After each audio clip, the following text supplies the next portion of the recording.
भारत की बात बताता हुए बढ़ते हैं आगे, अगली खबर की अब चर्चा करते हैं, बात करते हैं। देखिए अब जरा देखिए आप, सावन महीने की शुरुआत हो चुकी है और इसी के साथ अयोध्या की भव्य सरयू आरती भी आपके सामने।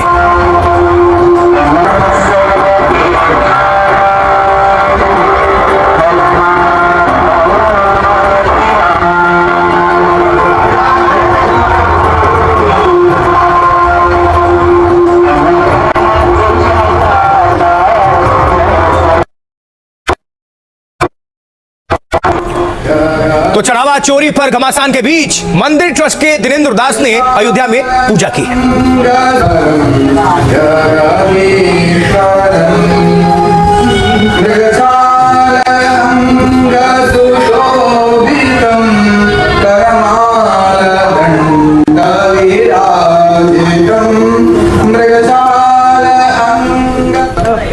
लेकिन दूसरी तरफ विपक्ष ने फिर से चंदा चोरी मामले पर दिल्ली में प्रदर्शन किया और संसद परिसर में दान पत्र लेकर सांसदों ने पैसे भी दान किए। विपक्ष सरकार से इस मुद्दे पर जवाब की मांग बाहर निकालिए।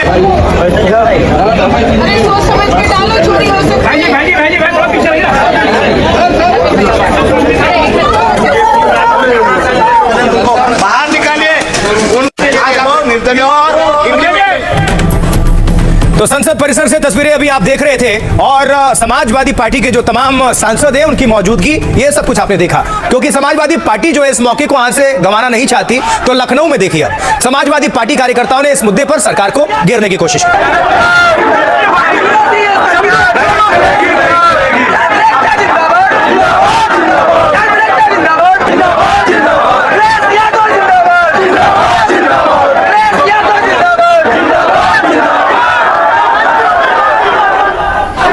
और इसके बाद पुलिस ने समाजवादी पार्टी के कई कार्यकर्ताओं को हिरासत में लिया।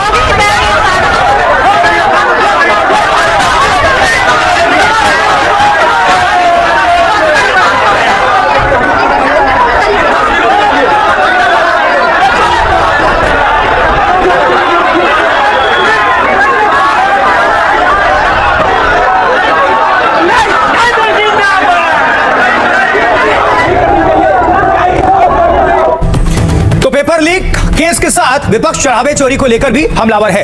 राम मंदिर में चढ़ावा चोरी को लेकर विपक्ष का यह प्रदर्शन आप देख रहे थे। आज लगातार दूसरे दिन दान पेटी लेकर पहुंच गए समाजवादी पार्टी के जो सांसद हैं। दान पेटी में सांसदों ने पैसा भी डालना शुरू किया ताकि ध्यान खींचा जाए और सरकार को घेरा जाए।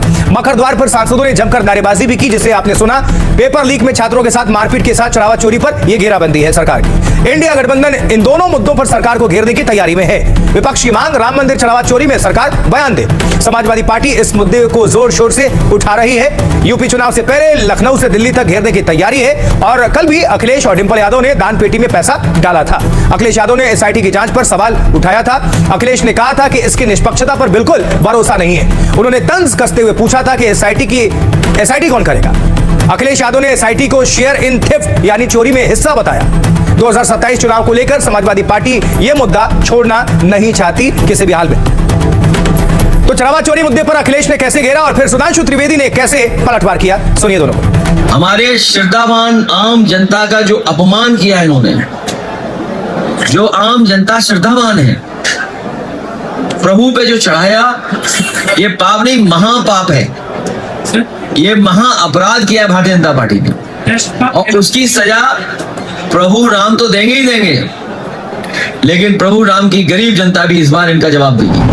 अयोध्या को जिन्होंने अपमानित किया, जिन्होंने अयोध्या को लांछित किया, जिन्होंने अयोध्या को कलंकित किया और जिन्होंने सरयू को रक्त रंजित किया, यदि वो ये कहते हैं कि आज वो चिंतित हैं, तो पूरा देश समझ सकता है कि वो चिंतित नहीं है, वो तो आनंदित हैं, क्योंकि इनका तो एजेंडा इरेडिकेशन ऑफ सनातन धर्म यानी हिंदू धर्म का समूल नाश है। जब तक चंदा चोरी, चढ़ावा चोरी ये देश के करोड़ों धर्म से जुड़े, आस्था से जुड़े लोगों के आस्थाओं का चोट पहुंचाई गई, भावनाओं चोट पहुंचाई, तब तक उस पर चर्चा नहीं होगी और इन लोगों को सजा देने के लिए इंतजाम नहीं होगा तब तक हम समाजवादी पार्टी के लोग संघर्ष करते रहेंगे। जब तक सरकार जवाब नहीं देगी, जब तक सदन में चर्चा नहीं होगी, तब तक हम सदन को नहीं चलने देंगे। आप सोचिए, जो एसआईटी पूरी सरकार डिफेंड कर रही है एसआईटी के नाम पर, और एसआईटी की रिपोर्ट जिसको सबमिट की गई वो खुद ट्रस्ट का मेंबर। मैं तो ये कहूंगा कि चंदा चोरों को स्वर्ण पदक से नवाजना चाहिए, जिन्होंने राम के नाम पे जो है, उसकी आस्था के नाम पे जिस तरह की लूट की, ये देश देख रहा है। और जो भारतीय जनता पार्टी और उनके जो पूरा जो उन्होंने ट्रस्ट बनाया था, ट्रस्ट का मतलब भरोसा, जो भरोसा तोड़ के जो लूट की है, लूट करने वालों को देश माफ नहीं करेगा और इनको जो है अलग से स्वर्ण पदक जो है दिलाया जाए। रामलला के यहाँ रोज जाते हैं, पूजा पाठ सही चल रहा है। इसमें रामलला के यहाँ पूजा पाठ की कोई कमी नहीं है और भक्तों की कोई कमी नहीं है। भीड़ बहुत बनी है, दर्शन करने के लिए पूरे हिंदू हर बिरादरी लोग जा रहे हैं, कोई जातिवाद वाले नहीं।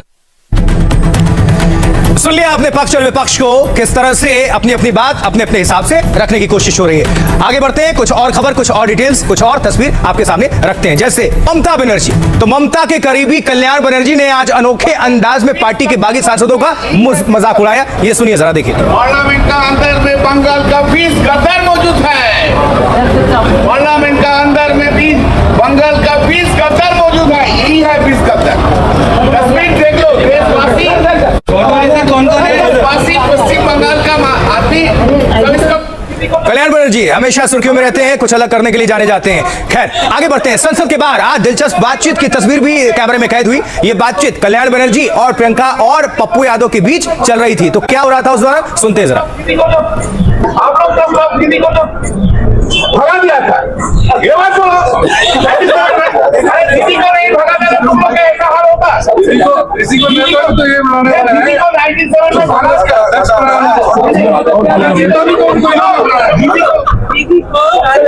राजीव जी बहुत आई नो राजीव जी बहुत राजीव जी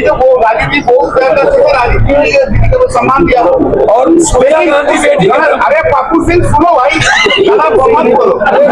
उस टाइम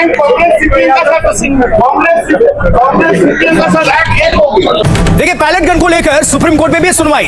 क्या कहा कोर्ट ने, चलिए जान लेते हैं जल्दी से। देखिए, आपको प्रदर्शन के दौरान पैलेट गन के इस्तेमाल पर सुप्रीम कोर्ट में सुनवाई, ये जो डिटेल्स है रखने जा रहे हैं। याचिकाकर्ता के जो वकील है वृंदा ग्रोवर ने दलील कोर्ट के सामने पेश किया। अब घायल छात्रों के शरीर में मेटेलिक पैलेट निकाले गए, ये उनका दावा है। दिल्ली पुलिस की एसओपी में रबर बुलेट और प्लास्टिक पैलेट का जिक्र है। इसके मुताबिक मेटेलिक पैलेट के इस्तेमाल की इजाजत नहीं है। बल प्रयोग के लिए तय ग्रेडेड रिस्पांस का पालन भी नहीं किया गया। ये वकील की तरफ से याचिकाकर्ता के ये पक्ष रखा गया। याचिका में पैलेट गन के इस्तेमाल पर रोक लगाने की मांग है। घायल सभी लोगों को मुआवजा देने और समुचित इलाज की डिमांड है। अब सुप्रीम कोर्ट ने केंद्र सरकार से जवाब तलब किया। कोर्ट ने पैलेट गन के इस्तेमाल की एसओपी क्या है ये पूछा, इसकी डिटेल्स मांगी। दिल्ली पुलिस को स्टैंडिंग ऑर्डर रिकॉर्ड पेश करने का निर्देश दिया गया कोर्ट की तरफ से। सुप्रीम कोर्ट ने घायल प्रदर्शनकारियों का इलाज कराने को कहा है। केंद्र जंतर मंतर प्रोटेस्ट में इस्तेमाल हथियारों का रिकॉर्ड रखे, कोर्ट ने कहा। कोर्ट ने पैलेट गन के इस्तेमाल पर फिलहाल रोक लगाने से इनकार कर दिया। पुलिस विशेष स्थितियों में इसका इस्तेमाल कर सकती है, सुप्रीम कोर्ट ने यह साफ कहा। तो पैलेट गन को लेकर सियासी वार पलटवार लगातार जारी है। अब आपको सुनवाते हैं विपक्ष और सरकार के अपने अपने तर्क।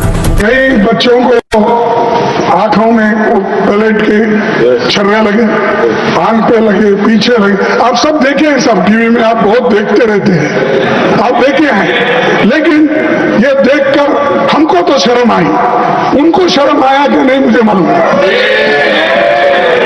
जो मुझे शर्म आया, किसका आंख गया, किसका कान गया, किसका हाथ गया, किसका पैर टूटा, इसका जिम्मेदार कौन है? इसका जिम्मेदार आप है।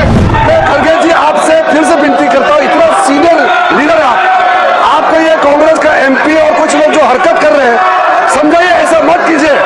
देश के युवा देख रहे हैं, ये बिल पे चर्चा सब सुनना चाहते हैं, वहां भी आपका कांग्रेस वाला उत्पाद मचा रहे हैं, ठीक नहीं है। नीट में जो धोखा दिया, हम इस पक्ष में हैं कि जब नीयत साफ होगी सरकार की तो नीट जैसी परीक्षा भी साफ होंगी, उनमें भी कोई भेदभाव नहीं होगा।